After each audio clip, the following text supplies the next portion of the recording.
name is Dr. Imani Cheers, and I am the Director of Academic Adventures here with Planet Forward. I'm sorry I couldn't be there with you in person today, but I'm actually in Paris, France, with my son on spring break. Don't tell him, but he's very, very excited that we're going to go check out a PSG game. We're here making sure that we not only teach you how to tell stories, how to be engaged with science communication, how to be a better storyteller, but most importantly, how to get out in the world and actually do that. We've had an amazing opportunity over the last decade to take students all around the world.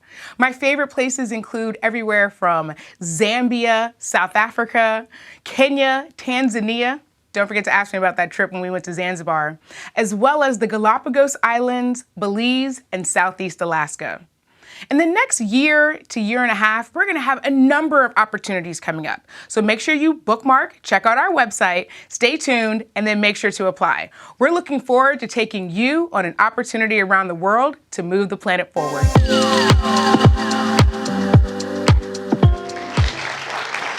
So I've been one of those lucky ones to go on some of these amazing experiential learning trips with students. But in my career, I've been fortunate to tell stories around the world, and there's no more magic than to get into the field, to see the people, and to engage with the science, engage with the issues at hand, and see the natural world, and to be out there and to be experiencing what it's like. And so right now, I want to welcome you to some of the people who went on location with us at Planet Forward. So join us, please. We've got Jake Myers. We welcome Jake Myers, Eva Sedaris, and Jennifer Vilcarino. Come up to the stage. Warm welcome.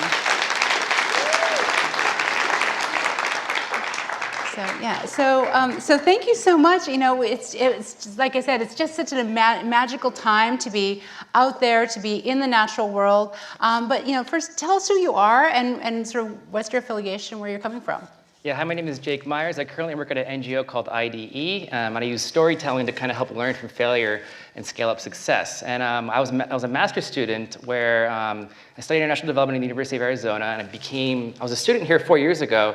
And I eventually became a correspondent, entered the competition, won StoryFest, and traveled to the Galapagos Islands last year with Kim Mossy and a few others in this room. So Jake, on that storytelling expedition, with us and Lindblad Expeditions, in the Galapagos, you did a story, and you can all look at his bio line up on our Planet Forward website. You did a story of the evolution of how being a naturalist there has changed. What was that evolution? Yeah, so when you go on an expedition, right, like an expedition is the pursuit of knowledge. In the Galapagos, you're walking in the shadow of Charles Darwin.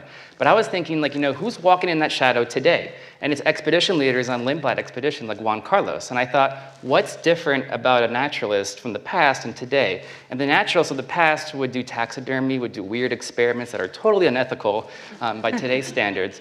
But in naturalists today, they're storytellers, they're photographers, and they're trying to inspire others who come and visit these places to kind of make a difference and really be responsible with their ecotourism dollars. Yeah, and so Eva, you were on a different kind of an expedition with us. Tell us, first of all, tell us who you are and what your affiliation is, and in your story. Yeah, so hi everybody, my name is Eva Sedaris, and I'm a graduating senior at SUNY ESF. And last September, I went to Nebraska with a group of students, Dr. Imani Cheers and Frank Sesno. And it was an amazing trip, an immersive experience where we were on about 80,000 acres of the sandhills, and we got to see a herd of 4,000 bison and learn about how this herd of bison and their hoof activity and their contributions to soil allow over 8,000 different species of land to grow, or different species of animals and insects and other organisms to grow on this land. And it was really cool. And so that was at Ted Turner's McGinley Ranch and their eco-agricultural program out there. So that's your story there. It was really an amazing experience from what I can see and tell. One of the things there, you were writing about was regenerative agriculture and how important that is. So if your audience if you wanted your audience to come away with maybe one thing from that story, what would it be? Well, in one way, the solution is definitely in the soil, and as scientists and storytellers, we should learn about nature-based solutions and indigenous science to contribute to environmentalism as a whole. But secondly, I really realized that when you are interacting with a person and you want to make a story with them and they choose to tell you that story, you have to build rapport and earn their trust, and then do your best to facilitate a relationship afterwards. So it's not really extractive, and you really want to maintain your connection to them, especially if they're inviting you into your space and they're being vulnerable with you when it has to do with environmental justice or their personal hardships. And being in a new space, in this new land, I mean, that's something that I experienced. I was very fortunate to be in Southeast Alaska with our StoryFest winners from last year, one of them being Jennifer. So tell us about yourself, Jennifer. Well, hi, my name is Jennifer. As Lisa mentioned, I went to Alaska last year, and currently I'm a multimedia associate at American Society, Council of the Americas, and for Alaska, I actually told a multimedia story. So I did a podcast, and I also took photos of basically focusing on the glaciers that were melting in Alaska, and I found a way to visualize that. And I think that, I think we ended up naming the series Astonishing Alaska. I don't know if it was because of our collective astonishment, but I know for sure it was your astonishment that kind of came through in all of us, because that was really your first time in a wild land, your first time really hiking in the wilderness. So tell us about that experience. Yeah, well, before I traveled to Alaska, I was really overwhelmed because I had never really been in a place like Alaska. It was actually my first time hiking in general, and so overall, I realized that one of the important things about storytelling is definitely keeping an open mind and being really receptive to not only your surroundings, but the people who are there, who are resources, who also have their own stories to tell that in the end help you tell your story. And so that's kind of one of the things that I picked up on when I was in Alaska.